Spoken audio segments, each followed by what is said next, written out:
افغانستان کے بڑے حصے پر طالبان کا قبضہ، طالبان کا حکم کہ کابل میں تشدد سے کریں گریز، کابل سے نکلنے والوں کو محفوظ مقامات پر منتقل ہونے دیں۔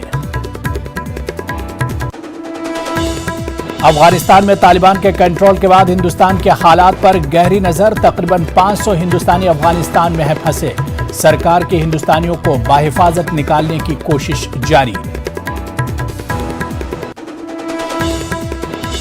افغانستان میں انسانی حقوق پر عالمی برادری کی قیادت کو تیار ہوئے امریکی صدر جو بائیڈن، افغانستان کے حالات پر امریکہ کی بھی گہری نظر۔ افغان فوج کے ایک طیارے کو ازبیکستان میں مار گرانے کا دعویٰ، ازبیک فوجی ترجمان کے مطابق افغان طیارہ غیر قانونی طور پر ملکی فضائی حدود میں داخل ہو گیا تھا، ابھی ہلاکتوں کی صحیح تعداد کا علم نہیں۔ اور لارڈز ٹیسٹ کا آج پانچواں اور آخری دن، میزبان انگلینڈ کو جیت کے لیے 273 رن درکار، تو دوسری اننگز میں ٹیم انڈیا کے گیند بازوں کا حملہ جاری۔